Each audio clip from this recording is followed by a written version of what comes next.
Dans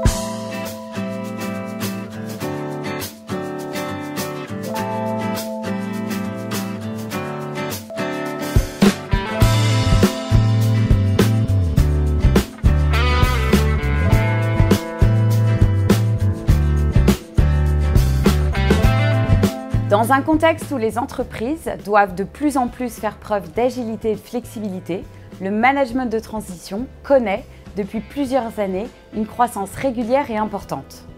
Le management de transition est la réponse la plus appropriée pour mobiliser très rapidement et pour un temps défini une ressource externe de qualité et très expérimentée.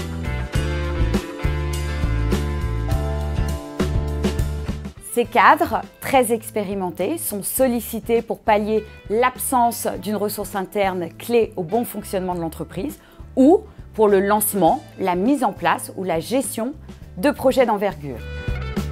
La plupart des managers de transition qui ont fait le choix de la transition sont animés par le goût du challenge, la variété des problématiques et le sens du service client.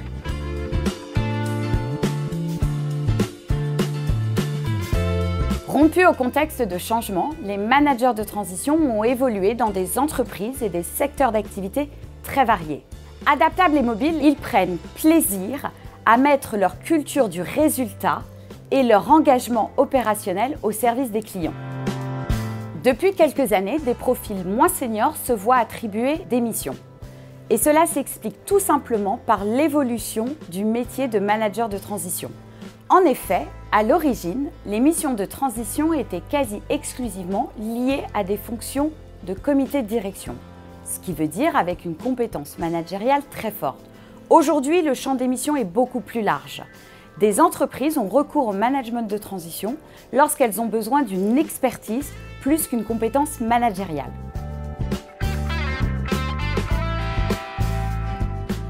Chez Badenoch & Clark Management de Transition, nous avons rapidement identifié l'évolution du métier de manager de transition. Comme vous l'avez compris, nous sommes bien loin des clichés des coupeurs de tête où les managers de transition intervenaient sur des missions de restructuration ou de contexte de crise. Désormais, nos managers de transition qui interviennent sur le territoire national travaillent sur des missions liées à la croissance ou le développement.